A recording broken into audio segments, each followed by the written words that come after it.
ముఖ్యమంత్రి గారిని చూస్తే ముఖ్యమంత్రి గారు చాలా ఉత్సాహంగా ఉన్నారు.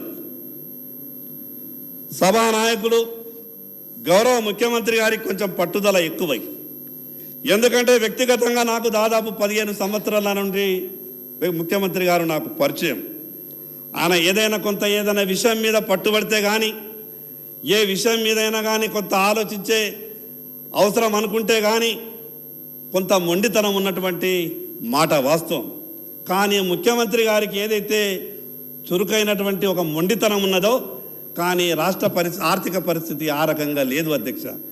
కానీ రాష్ట్ర ఆర్థిక పరిస్థితి ఆ రకంగా ఉన్నటువంటి పరిస్థితులలో తెలంగాణ రాష్ట్రానికి ఇచ్చినటువంటి కాంగ్రెస్ పార్టీ హామీలు ఏ రకంగా అమలు చేయగలుగుతారో గవర్నర్ గారి నోటి ద్వారా స్పష్టంగా చెప్పితే బాగుంటుండే అధ్యక్ష.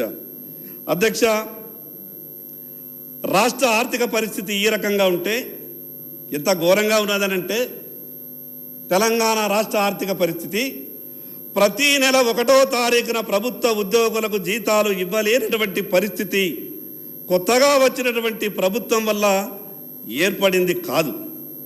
కానీ కొత్తగా ఏర్పడినటువంటి ప్రభుత్వంలోకి వచ్చినటువంటి మొదటి నెలలో మేము 1వ తారీఖు నాడు జీతాలు ఇచ్చేసినాం కదా, అంతకన్నా ఎక్కువ మీకేం కావాలనే విధంగా కాంగ్రెస్ పార్టీ మాట్లాడే ప్రయత్నం చేస్తే, ఈ రాష్ట్రంలో కాంగ్రెస్ పార్టీకి అధికారం ఇచ్చింది ప్రజలు కేవలం ప్రభుత్వ ఉద్యోగులకు మొదటి నెల జీతాలు ఇవ్వతందుకే కాదు, మీరు ఇచ్చినటువంటి అన్ని హామీలు నిలబెడతారని, గతంలో టీఆర్ఎస్ పార్టీ చేసినటువంటి తీరు పరిపాలనను చెయ్యరని మీకు అధికారం ఇచ్చిన తప్పితే, మేమేదో మొదటి తారీఖు నాడు ప్రభుత్వ ఉద్యోగులకు జీతాలు ఇస్తున్నాం కదా, ఇంతకన్నా గొప్పగా మేమేం చేయగలుగుతామనే విధంగా మీరు మాట్లాడితే ప్రజలు కాంగ్రెస్ పార్టీని క్షమించరు అధ్యక్ష. ప్రభుత్వంలో ఉన్నటువంటి పెద్దలు మాట్లాడినట్టుగానే గవర్నర్ గారి ప్రసంగంలో 6 గ్యారంటీల గురించి చెప్పడం జరిగింది. నాకు ఒక అనుమానం అనిపిస్తున్నది అధ్యక్ష. ఈ 6 గ్యారంటీల గురించే చెప్తున్నారు, మిగతా హామీలకు గ్యారంటీ లేదా? మిగతా హామీలకు ఎవరి గ్యారంటీ ఇవ్వాలి అధ్యక్ష? మేము కేవలం 6 గ్యారంటీలకే గ్యారంటీ ఇస్తున్నాం, మిగతా మా పార్టీ నాయకులు కానీ మా మేనిఫెస్టోలో ఉన్నటువంటి అంశాలు కానీ మాకు సంబంధం లేదనే విధంగా ప్రభుత్వంలోని పెద్దలు మాట్లాడేటటువంటి ప్రయత్నం చేస్తూ ఉన్నారు అధ్యక్ష. నేను అనుకుంటున్నా, ఈ 6 గ్యారంటీలు కాకుండా కాంగ్రెస్ పార్టీలు ఇచ్చినటువంటి మేనిఫెస్టోలో ఉన్నటువంటి అన్ని విషయాల మీద గవర్నర్ గారితో స్పష్టంగా చెప్పి ఆ హామీలను ఎప్పటి వరకు అమలు చేయగలుగుతారో ఆ విషయం మీద గవర్నర్ గారి నోటి ద్వారా మాట్లాడిస్తే రాష్ట్ర ప్రజలు సంతోషపడుతుండే అధ్యక్ష. మద్యం ఈ రాష్ట్రంలో ఏరులై పారుతున్నది. గ్రామానికి 10 బెల్ట్ షాపులు ఉన్నాయి, ప్రభుత్వమే నడిపిస్తున్నది. గత ప్రభుత్వం నడిపించింది బెల్ట్ షాపులని, ఈ ప్రభుత్వం నడిపిస్తున్నది. గతంలో ఉన్నటువంటి వాళ్ళు కూడా దానికి బాధ్యులే, ప్రస్తుతం ఉన్నటువంటి ఈ ప్రభుత్వంలో ఉన్నటువంటి పెద్దలు కూడా బాధ్యులే. ఈరోజు పేదల బతుకులు ఈ మద్యం వల్ల గొప్పగా చెప్తారు అధ్యక్ష. ఈ అసెంబ్లీ వేదికగా మేము ఈ రాష్ట్ర ప్రజల ఆరోగ్యం కొరకు వేల కోట్ల రూపాయల ఖర్చు చేస్తున్నామని, ఒక పక్క ఈ రాష్ట్ర ఖజానా నింపుకోవడానికి పేదలకు విత్తలవిడిగా మద్యం దాపి, మరో పక్క మీ జీవితాలను మీ ఆరోగ్యాలను కాపాడుకోవడానికి మేము వేల కోట్ల రూపాయలు బడ్జెట్లో కేటాయింపు చేస్తున్నామనంటే అది మంచి పద్ధతి కాదు అధ్యక్ష. కాంగ్రెస్ పార్టీ గౌరవ సభా నాయకుడు ముఖ్యమంత్రి గారు అనేక సందర్భాల్లో చెప్పిండ్రు, మేము అధికారంలోకి వచ్చిన తర్వాత ఈ రాష్ట్రంలో ఉన్నటువంటి బెల్ట్ షాపులన్నీ కూడా మూసేస్తామని చెప్పిండ్రు.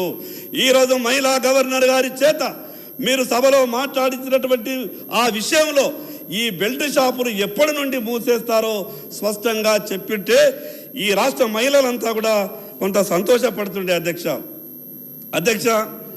గాడి తప్పిన ఈ తెలంగాణ రాష్ట్ర ఆర్థిక వ్యవస్థను శంకర్ గారు మీరు ఎట్లా గాడిన పెడతారో ముగించండి టైం అన్న. మేము 8 మందిమి, మేము ఎప్పుడు మాట్లాడదామన్నా కూడా దయచేసి కొత్తగా వచ్చినటువంటి సభ్యులు కొంత సమయం ఎక్కువ ఇచ్చే అవకాశం ఇవ్వండి. మేము ప్రత్యేకంగా మొదటి రోజు స్పీకర్ గారు చెప్పిండ్రు, సభ్యులంతా కూడా సహకరించాలా, కొత్తగా వచ్చినటువంటి సభ్యులకు అవకాశం ఇవ్వాలని.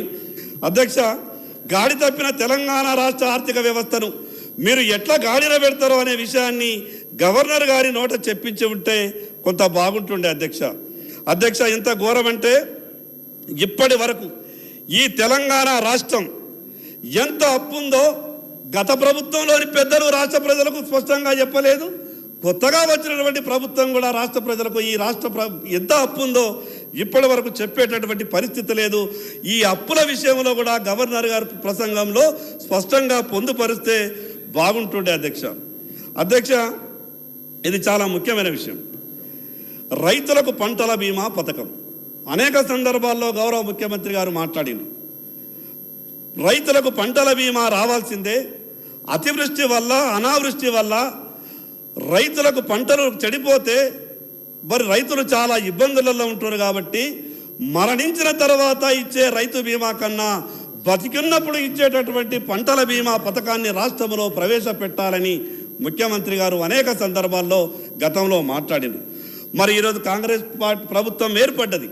ప్రధానమంత్రి గారు గొప్ప ఆలోచనతోని, నరేంద్ర మోడీ గారు ఈ దేశ ప్రజలను ఆదుకోవాలన్న ఒక ఆలోచనతోని ప్రధానమంత్రి ఫసల్ బీమా యోజనని దేశంలో ప్రవేశపెట్టింది అధ్యక్ష. గతంలో ఉన్నటువంటి ప్రభుత్వం 2018, 19, 2019, 20 ఆ రోజు రాష్ట్ర ప్రభుత్వం ప్రధానమంత్రి ఫసల్ బీమా యోజన పథకంలో భాగస్వామ్యం అయింది. దాంట్లో 3 ప్రీమియంలు ఉంటాయి అధ్యక్ష. ఒక వాటా రాష్ట్ర ప్రభుత్వం కట్టాలా, ఒక వాటా కేంద్ర ప్రభుత్వం కట్టాలా, ఇంకో వాటా రైతు కట్టాలి. రైతు తన వాటా కట్టిండు, కేంద్ర ప్రభుత్వం తన వాటా కట్టింది. కానీ గతంలో ఉన్నటువంటి రాష్ట్ర ప్రభుత్వం తన వాటా కట్టని కారణంగా నష్టపోయినటువంటి రైతులు దాదాపు ధర్నాలు, రాస్తారోకోలు, చివరిగా నేను హైకోర్టులో రైతులందరి తరపున కేసు వేసిన తర్వాత ఫసల్ బీమా పంట రైతులకు నష్టపరిహారం వచ్చింది. మీ ద్వారా నేను ఈ ప్రభుత్వానికి విజ్ఞప్తి చేస్తున్నాను అధ్యక్ష.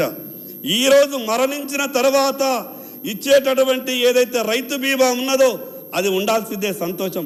కానీ రైతు మరణించకుండా ఉండాలంటే ఈ రాష్ట్రంలో పంటల బీమా పథకం రావాల్సిందే అధ్యక్ష. ఆ విషయాన్ని ప్రభుత్వం గవర్నర్ గారి నోటి ద్వారా చెప్పిస్తే ఈ రాష్ట్ర రైతులంతా కూడా సంతోషపడుతుండే అధ్యక్ష. ఈ రాష్ట్రానికి ఇప్పటికే 40,000 కోట్ల రూపాయల పెట్టుబడులు వచ్చినట్టు ప్రభుత్వం స్పష్టం చేసింది. చాలా సంతోషం అధ్యక్ష. ప్రభుత్వం ఒక మాట చెప్పింది, అభివృద్ధి అంటే కేవలం హైదరాబాదే కాదు, మారుమూల జిల్లాలకు కూడా అవకాశం ఇస్తాం.